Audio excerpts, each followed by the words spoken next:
Mind tube पोरी channel में आपका स्वागत है। आज आपके समक्ष और एक बहुत ही इम्पोर्टेंट टॉपिक जो कि एसएमपी से रिलेटेड है उसका डिस्कशन करेंगे। Second class, first class, government सभी एग्ज़ाम्स में अभी एसएमपी जो है बर्निंग टॉपिक है। सेफ्टी मैनेजमेंट प्लान और सेफ्टी मैनेजमेंट प्लान में जो सेफ्टी मैनेजमेंट प्लान स्टार्ट होता है वो hazard identification, assessment of risk से स्टार्ट होता है। तो अभी हम लोग रिस्क का जो स्केलिंग होता है, scale of exposure, scale of consequences, scale of probability, तो इसके बारे में हम लोग पढ़ेंगे।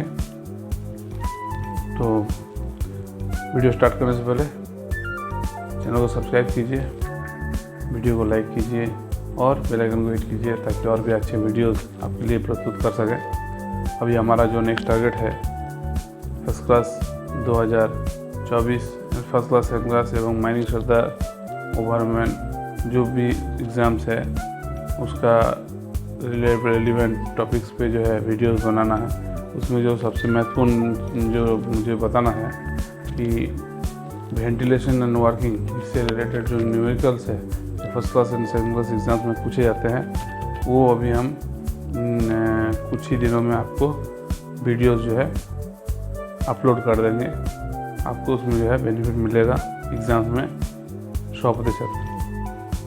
तो अभी पढ़ते हैं रिस्क जो है। As we know, risk is equal to क्या होता है, likelihood by specific unwanted event.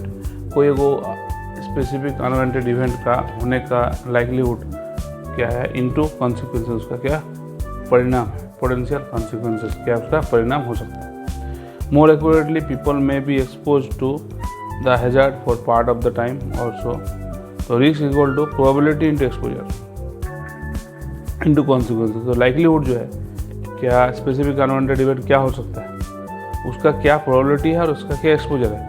Probability तो वो यदि उस एक्सपोजर में आया तो भी प्रोबेबिलिटी होता है, एक्सपोजर में नहीं है, बहुत कम उस एक्सपोजर में आता है तो उसका प्रोबेबिलिटी ऑटोमेटिक ज़्यादा रहने से भी अपना जो है रिस्क स्कोर में ज़्यादा उसका डिफरेंस नहीं आएगा। इसको हम लोग अगर समझना चाहेंगे, according to DGMS following risk scales are recommended, तो हम एक जस्ट उदाहरण दे रहे हैं। जैसे हमारे सेवरल डेड, ये कॉन्सिक्वेंसेस है, और स्केल ऑफ एक्सपोजर में 10 सबसे ज़्यादा दिया जाता है इसको कंटिन्यूअस को, और 100 साल में अगर कोई चीज़ हुआ है तो उसको 0.02 दिया जाएगा।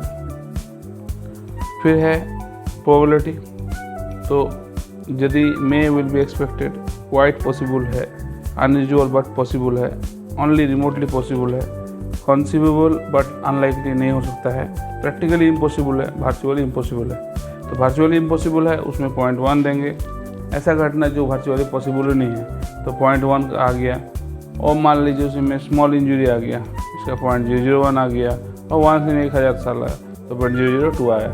इसी का जो है ये जो हम लोग का स्केल है, इसी का अलग अलग स्केल और अलग अलग डेटा लेके हम लोग जो है रिस्क स्कोर जो है तैयार करते हैं। तो इसमें जो मेन टॉपिक इसमें याद रखना है, जो स्केल ऑफ एक्सपोजर में सबसे ज़्यादा रैंकिंग दिया गया है सीवियर डेड, 1 डेड को 1 दिया गया है, सिग्निफिकेंट चांस ऑफ फैटेलिटीज़ में 0.3, 1 परमानेंट डिसेबिलिटीज़ का 0.1, मेनी लॉस्ट टाइम इंजरीज इसमें 0.01। लॉस्ट टाइम इंजरीज मतलब इंजरीज के कारण उसको बहुत दिन तक जो है बीमार रहना पड़ा, इस टाइप का। 1 लॉस्ट टाइम इंजरी के लिए 0.01, स्मॉल इंजरी के लिए 0.001। और एक्सपोजर के ऊपर यदि हम कोई मैंने एक रिस्क है उसका, मान लीजिए हमारा जो है चाल गिर सकता है और उसमें मैं काम कर रहा हूँ, तो काम करने का जो तरीका है, कामगार का जो है अलग अलग डिफ्रेंसिएशन है। जो फेस में ड्रिल ऑपरेटर है, या जो है जो सपोर्ट्समैन है, या मान लीजिए जो ये करता है रूफ ड्रेसिंग करता है जिसको हम ड्रेसर बोलते हैं।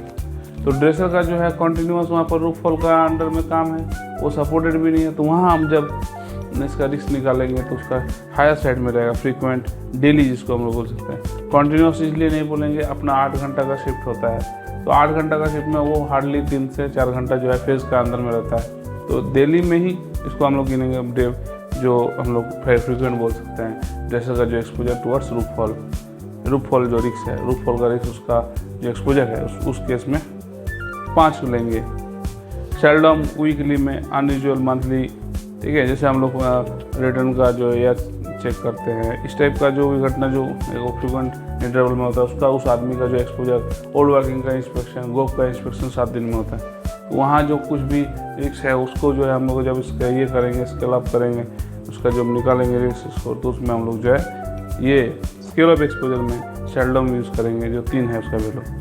स्केल ऑफ प्रोबेबिलिटी, ऐसा घटना जो हो सकता है, may well be expected, quite possible, जैसे रूफ फॉल होना क्वाइट पॉसिबल है। अगर आपका रूफ ड्रेसिंग हो रहा है और आप रूफ बोल्टिंग नहीं किए हैं, तो उसके बाद है unusual work possible, roof dressing कर दिए हैं, रूफ बोल्टिंग कर दी, उसके बाद घटना रूफ फॉल होना, ये अनयूजुअल है लेकिन हो सकता है, ठीक है। ये ऐसे करके स्केल ऑफ प्रोबेबिलिटी में ओनली रिमोटली पॉसिबल को 2, कंसीवेबल बट अनलाइकली इसका 1, प्रैक्टिकली इम्पॉसिबल को 0.5, वर्चुअली इम्पॉसिबल को 0.1, ऐसे स्कोरिंग किया है, स्केल अप दिया है। रिस्क असेसमेंट इसमें आ रहा है, after calculating risk score, hazards can be prioritize, hazard को जो है हम लोग प्रायोरिटाइज करते हैं कैलकुलेट रिस्क स्कोर को कैलकुलेट करने के बाद। हाई रिस्क हैजार्ड किसको बोलेंगे, जिसका रिस्क स्कोर 200 से ज़्यादा है, इसको क्या करना होगा, need immediate control action as per hierarchy of control, hierarchy of, जिसका 200 से ज़्यादा रिस्क स्कोर रहेगा उसको हम लोग हायरार्की ऑफ कंट्रोल को इमीडिएटली यूज़ करेंगे, कंट्रोल एक्शन प्रोवाइड करेंगे। मीडियम स्कोर जब हमारा 20 से 200 का है तो नीड मैनेजमेंट एक्शन, उसमें मैनेजमेंट एक्शन हमको दरकार पड़ेगा। जब लो रिस्क हायर स्कोर, जिसका रिस्क स्कोर 20 से कम है, need management in regular manner.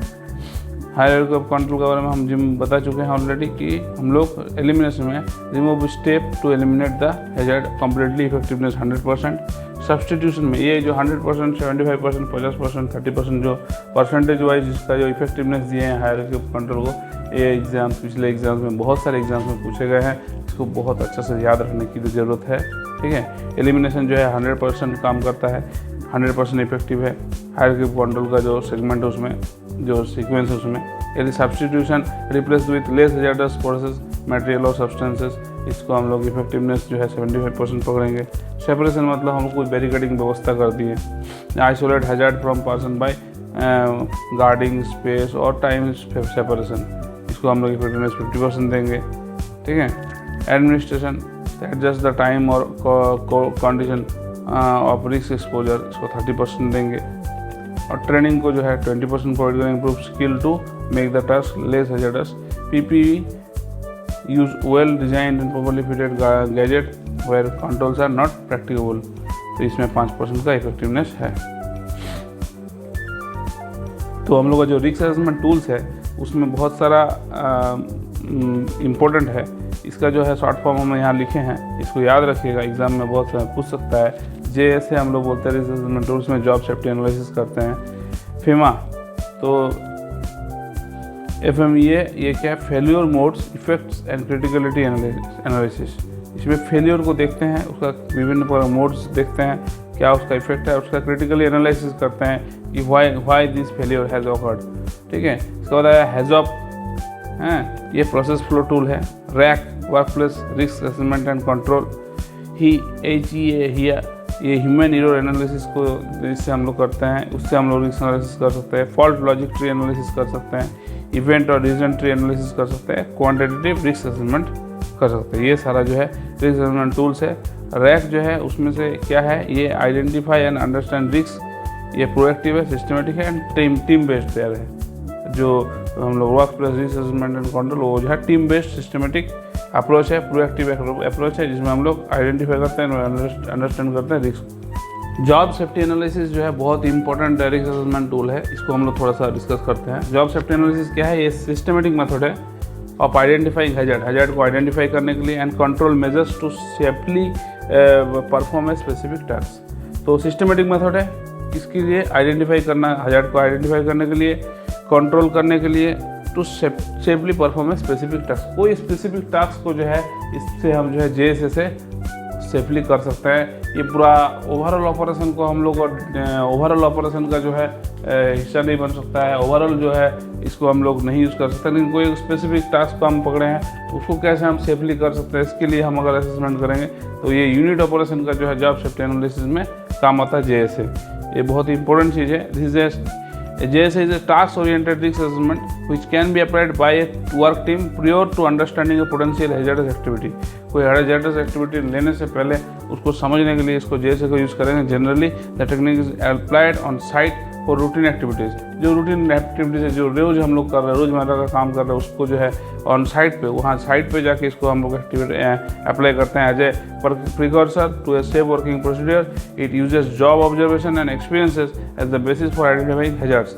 ये जॉब एक्सपीरियंस को और जॉब ऑब्जर्वेशन को दोनों को यूज़ करते हैं। जो काम किया है उसका एक्सपीरियंस को भी यूज़ करते हैं, और जब हम लोग जॉब कर रहे हैं उस समय क्या क्या आपको ऑब्जर्वेशन मिलता है जिससे हम लोग को जो है क्षति हो सकती है, इसको देखते हुए जो है जॉब सेफ्टी एनालिसिस किया जाता है for identifying hazards and controls it to be used. It is a primitive but helpful qualitative analysis.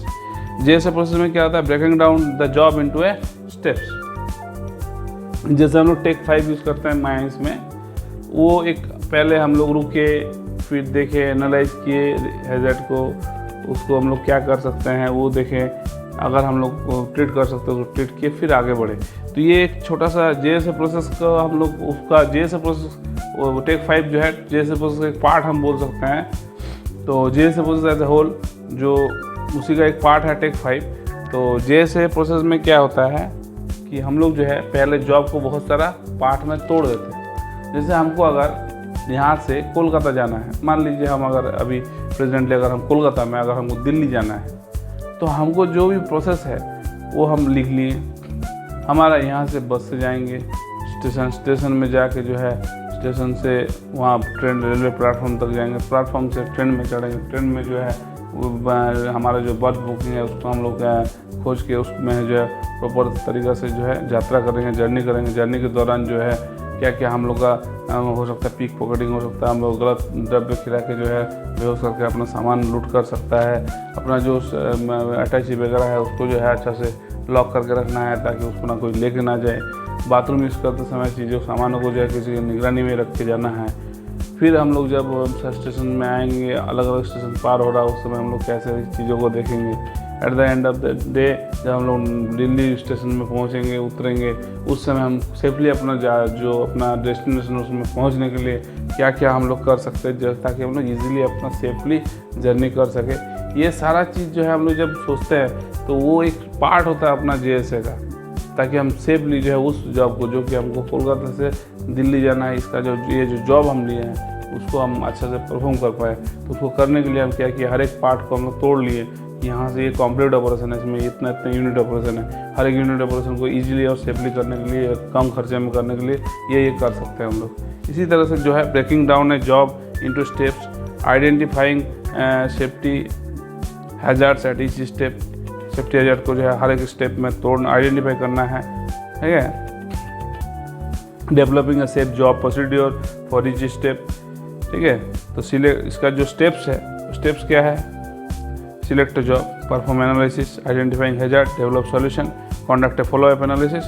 Always this is a very important part which has DGMS imparted in each and every point, that review must be there. Review must be there. Review must be there.